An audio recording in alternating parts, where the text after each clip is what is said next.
근데 부모님, 양육자들도 만진 것도 아닌데 거기서 그냥 자위한 건데 그게 무슨 범죄냐. 와, 이거를 가해자가 뭔가는 했겠다. 그들은 음란물을 너무 많이 본 거예요. 근데 음란물 본다고 다 범죄자는 안 돼요. 크리스마스 전날 자이 토크라는 걸로 남녀 상관없다, 나이 상관없다, 누구든지 와도 된다. 어떤 분은 그런 거예요. 되게 천천히 한대요. 그리고 음악 틀어놓고 안 해요. 그리고 어떤 분은 불을 끄고 한대요. 약간 조명을.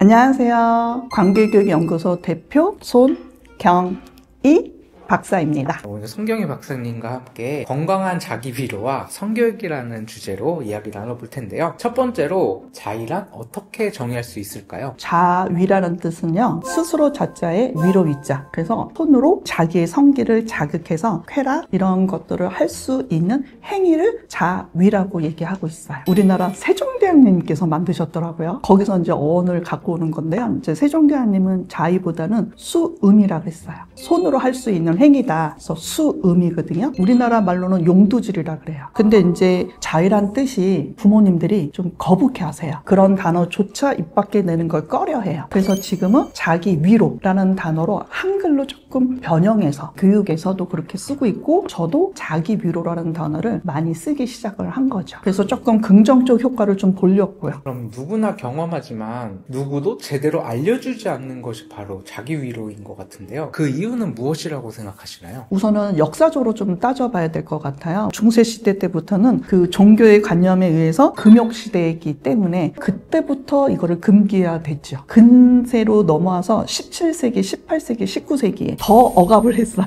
17세기에는 그 생식 세포를 발견하기 시작한 거예요. 그러면서 자위에 대한 거에 대해서 좀 안 좋게 부정적인 생각이 들어갔고요. 그리고 이제 18세기에는 신도교 영향을 또 받은 거예요. 거기서도 또 금기시가 더 됐고요. 계속 이런 식으로 이제 안 좋은 걸로 생각했었고, 유럽에서도 조차 힘들었으니 우리나라는 더 힘들었었겠죠. 자기 위로에 대한 부정적 인식이 어떠한 결과를 낳게 됐나요? 자녀들한테 정확한 데이터가 없이 그냥 무조건 교육을 아예 안 해버려요. 그러다 보니까 제대로 된 정보조차 못 받고 있는 거예요. 이게 좋은 건지 나쁜 건지도 모르고 있는 거예요. 그냥 아예 백지 상태인 거예요. 그 악영향으로 범죄가 발생하게 됐고요. 그리고 그거를 제대로 알려주는 사람이 없다 보니 오해가 자꾸 생겨요. 썰이 많아요.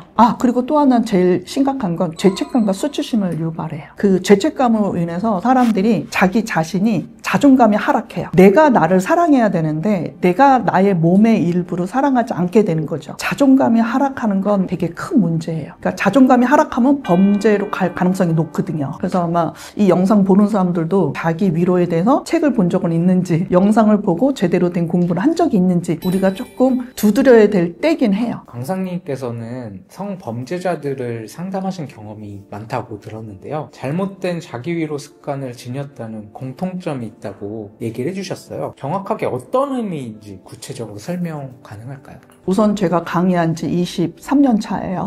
10년마다 이게 조금 산이 바뀌어요. 우선 10년 전에는 성폭력 사건이 있어요. 그럼 피해자가 뭔가 잘못한 걸로 됐어요. 그러니까 짧은 치마 입어서 화장에 진해서 네가 그 옆을 지나가서 내 욕구를 자극시켜서, 그러다 보니까 전부 다 피해자가 잘못을 한 거예요. 그러니까 피해자 우발론이에요. 피해자 예방론이에요. 피해자가 말을 해야 되는 거예요. 하지 말라고. 그러다가 이제 여러 가지 사건 이후로 이건 가해자가 잘못한 거다. 그러다 보니까 누가 가해자가 되지? 라고 고민을 하게 된 거예요. 가해자가 뭔가는 했겠다. 그 중에 이제 음란물이 나온 거예요. 그들은 음란물을 너무 많이 본 거예요. 근데 음란물 본다고 다 범죄자는 안 돼요. 이게 우선 첫째 오해. 음란물 보면 범죄자자. 이게 아니라 범죄자 중에는 대부분 음란물 봤어요. 이거부터 우리가 짚고 넘어가야 돼요. 근데 그 음란물 본 범죄자 중에 거의 다 자해를 했던 거죠. 그러니까 아까 말한 대로 자기 위로잖아요. 내가 위로를 받아야 되잖아. 그러면 나만 있는 장소에서 내 손으로 내 것만 만져야 되는데, 근데 범죄자들은 나 혼자 있는 걸로는 만족을 못 하는 거예요. 타인한테 노출을 해서 내가 자극을 받아서 나의 쾌락을 느끼는 거죠. 그러면 이건 잘못된 자인 거잖아요. 자기 위로가 아니라 제가 볼 때는 자기 학대인 거예요. 특정한 장소에서 자유행위를 하면서 성폭행을 해요. 그게 거의 여중 여고 앞인 거예요. 그리고 여자 장실 안에 들어가서 하는 가해자들이 생각보다 많아요. 남자 장실에서는 못 느끼니까 여자 장실에 숨어 들어가요. 거기에 더 붙어서 요즘에 휴대폰이 있으니까 불법 카메라까지 하게 되는 거죠. 중학교 애들부터 거의 잡혀오거든요. 성인까지. 그들이 이게 범죄인지를 몰라요. 저도 깜짝 놀랐어요. 너는 범인이고 범죄자 범죄자고 그래서 법에서 처벌한다. 근데 사람들이 그러는 거야. 내가 헷갈려서 잘못 들어갔다. 아니 헷갈릴 것도 따르지. 그래서 합리화하면서 죄를 안 졌다고 생각하는 거가 문제예요. 반성조차를 못 봤어요. 핸드폰으로 포렌식을 하거든요. 그때서야 제가요 말하면서 범죄자들의 다양한 이야기를 들으면 많이 화가 나요.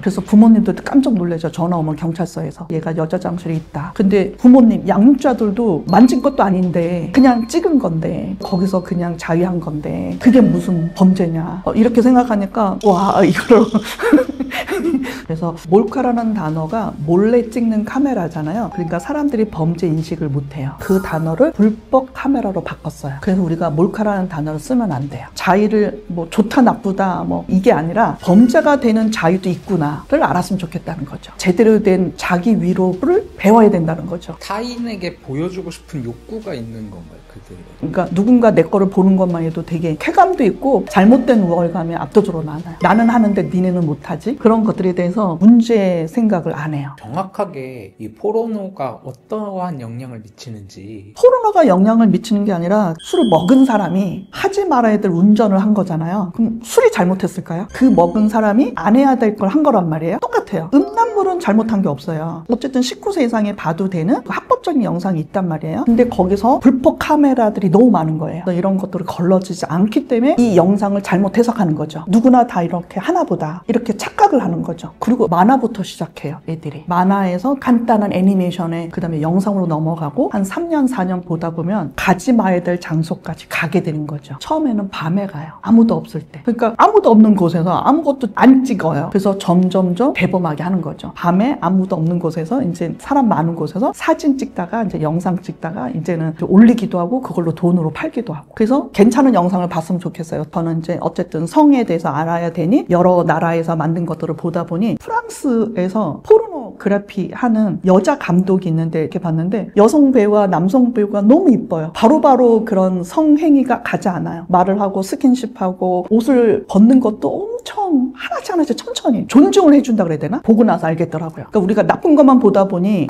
이렇구나를 알아요. 건강하게 자기 위로를 하는 방법이 있을까요? 자기 위로잖아요. 그러니까 셀프 사랑부터 배워야 돼요. 나 잘하고 있어. 너 참 대단해. 이렇게 해준 거. 성기 중심의 자위, 자기 위로였다면 이제는 온몸을 내가 다 사랑해야 된다고요. 만지는 거가 성적 흥분이라는 것만 생각하는 한 가지 생각인 거잖아요. 그게 아니라 심리적으로 보자고요. 심리적으로 더 들어가서 그래서 넓게 보자는 뜻이죠. 그러니까 우리가 너무 편협하게 알고 있었다는 거예요. 제가 늘 서서 강의하잖아요. 그리고 여자다 보니까 힐을 많이 신어요. 근데 집에 와서 퉁퉁 부어있는 다리를 봐요. 내가 내 다리한테 내가 말을 걸어요. 너 참 고생했다. 서갖고 돈 벌으냐고 또 종종종 걸으면서 운전도 알아 뭐 해라. 그래서 내가 내 다리를 씻으면서 울고 있더라고요. 근데 이거는 행복해서 울고 있는 거예요. 그러다 보니까 온전한 나를 사랑하게 됐어요. 여러분도 꼭 한번 해보세요. 자기 위로로. 허리가 굽어지고 있는데 허리를 펴야 되겠다. 그리고 내가 손이 늙어가는데 손도 핸드크림 발라야 되겠다. 이 모든 것들이 자기 사랑이라고요. 이게 자기 위로라고요. 자기 위로를 하기 위한 5가지 규칙이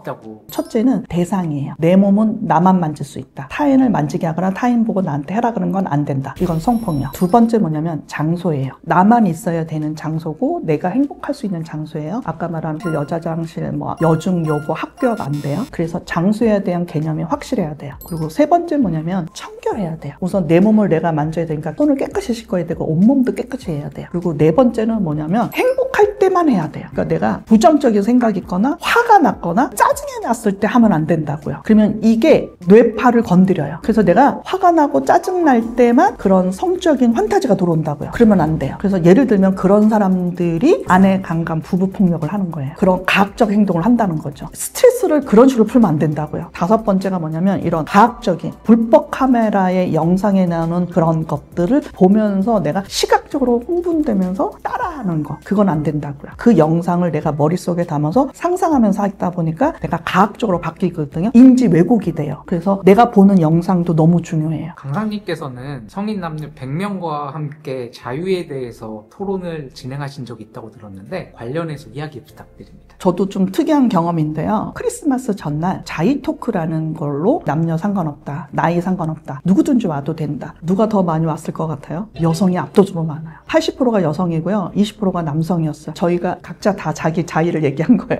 그러니까 언제 하게 됐고 어떤 방법을 하게 됐고 그리고 내가 거기서 얻었던 긍정적인 효과, 부정적인 효과 그걸 전부 다 얘기하는 거예요. 100명이. 어떤 분은 그런 거예요. 되게 천천히 한대요. 엄청 부드럽게 천천히 한다는 거예요. 근데 전부 다 다들 우리는 다 빠르게 한다. 속도도 너무 서로 달랐고요. 그리고 음악 틀어놓고 안 해요. 음악을 튼다고? 그리고 어떤 분은 불을 끄고 한대요. 약간 조명을. 내가 그거 하기 위해서는 준비를 다 해놓고 한다는 거예요. 100개를 들은 거잖아요. 그걸 다 듣고 나니 이제 남자 한 분이 집중하면서 한 적이 없는 것 같다는 걸 깨닫게 됐다고. 쾌락 위주, 성적 오르가즘만 생각했다는 거죠. 나도 내 몸에 대해서 조금 더 고민을 해야 되겠다고. 그래서 우리가 더 박수 쳐줬죠. 그러니까 저도 되게 신기했고 새로웠고 눈이 뜨이고 오히려 그분들한테 우리가 질문을 더 많이 했어요. 더 많이 공부가 됐죠. 그렇다면은 올바른 성교육이 필요한 이유는 무엇일까요? 우선은 우리가 성교육이 지금 제대로 이루어지지 않고 있어요. 그리고 1년에 한 번 하는데 1시간 가지고 이게 부족하단 말이에요. 우리가 보면 성폭력 예방부터 그리고 가스라이팅, 그루밍, 성병, 피임, 임신, 출산 너무 많이 배울 게 많단 말이에요. 이게 19살 전까지 다 배워야 된단 말이에요. 성은요, 이거 잘못하면 성희롱이 돼요. 그리고 성적인 폭력이 돼요. 언어폭력이에요. 그거가 우리나라가 전체적으로 부족해요. 음담패설 용어라던가 뭐라 그럴까요? 섹들이 그런 단어를 너무 흔히 써요. 아이들도 진짜 많이 써요. 교실에서도 애들이 해요. 그러니까 그런 것부터 가르쳐야 돼요. 성인지 감수성과 아까 한 대화 스킬과 이런 걸 제대로 배워야 된다는 거죠. 그러니까 저희들도 그런 것들을 계속 고민하면서 단어를 바꾸거든요. 그래서 이게 성희롱적 발언 그리고 성적 괴롭힘인 단어가 들어갈 수 있다는 걸 염두에 두고 언어를 잘 선택해야 돼요. 그리고 장소에 대한 생각도 해야 되고요. 그럼 마지막으로 혹시 하고 싶으신 말이